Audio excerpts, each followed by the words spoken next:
A former Russian army officer has told the BBC he witnessed Russian soldiers committing war crimes in Ukraine. In an exclusive interview, Konstantin Yefremov has said that Ukrainian prisoners of war were humiliated, beaten and shot. Mr. Yefremov left the Russian army in August last year and has fled abroad. He's been talking to our Russia editor, Steve Rosenberg. This is the war in Ukraine. The official Russian version of it. Packaged, promoted, propagandized by Moscow. Fearless Russian soldiers fighting the good fight, defending the motherland. But Konstantin Yefremov was there, and the reality, he says, is very different. Konstantin was a senior lieutenant in the Russian army, but he's fled Russia. And he's agreed to tell me about crimes he says he saw Russian soldiers committing in Ukraine. Starting here. This is one of Konstantin's first photos from Ukraine, an airbase seized by Russian troops in Melitopol. I saw looting there. Soldiers and officers grabbed everything they could. They climbed all over the planes and went through all the buildings. One soldier took away a lawnmower. He said proudly, "I'll take this home and cut the grass next to our barracks." Buckets, axes, bicycles, they bunged it all in trucks.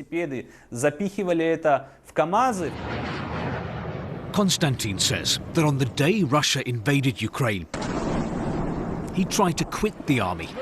He was warned he'd face up to 10 years in prison for desertion.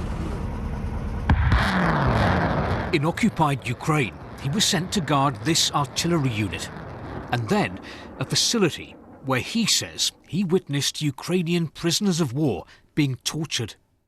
The Ukrainian had a blindfold on. The colonel put a pistol to the prisoner's forehead and said, "I'm going to count to 3 and then shoot you in the head." He counted and then fired just to the side of his head, on both sides. The colonel started shouting at him. I said, "Comrade Colonel, he can't hear you. You've deafened him." The interrogations, this torture, continued for about a week, every day, at night, sometimes twice a day. The interrogations became increasingly violent, claims Konstantin. During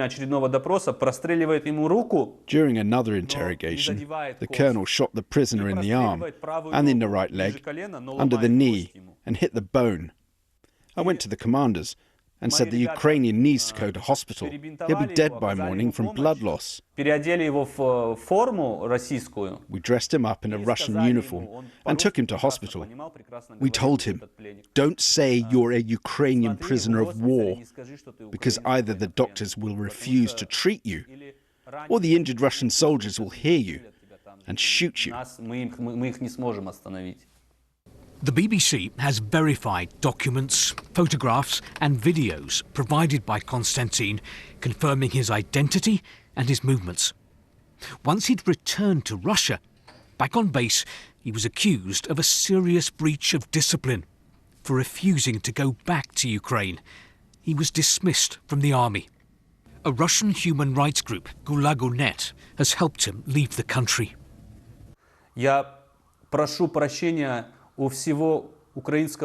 I apologize to the whole Ukrainian nation for coming to their home as an uninvited guest with a weapon in my hands. I don't even have a moral right to ask for forgiveness from the Ukrainians. I can't forgive myself, so I can't expect them to forgive me.